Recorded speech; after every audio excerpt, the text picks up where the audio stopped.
La città di Agrigento registra un moderato 0,80%, ma è sicuramente un successo rispetto al dato della Regione Sicilia elaborato dal Dipartimento Turismo dell'assessorato regionale.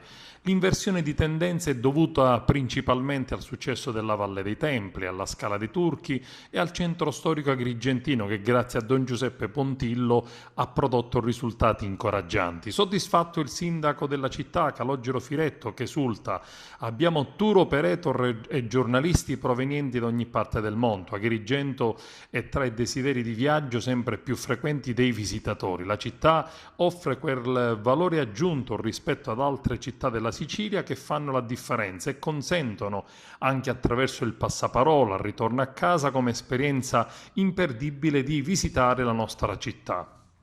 E dire che i dati elaborati dalla Regione non davano questi numeri di successo, numeri che si scontrano con quelli elencati dal sindaco Firetto, con cifre da record. Da gennaio ad agosto, ad esempio, si è registrato un incremento di 10.000 visitatori rispetto allo stesso periodo dello scorso anno.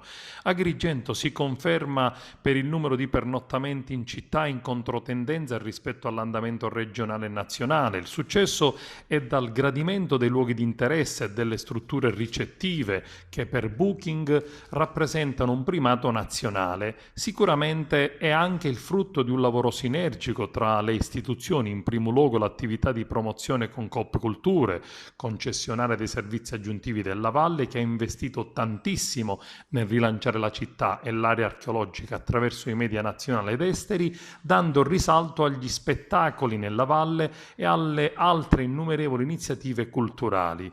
Roberto Sciarratta, direttore del Parco della Valle, commenta: il lavoro compiuto sta producendo i suoi frutti e credo che in futuro l'andamento continuerà ad essere sicuramente in crescita.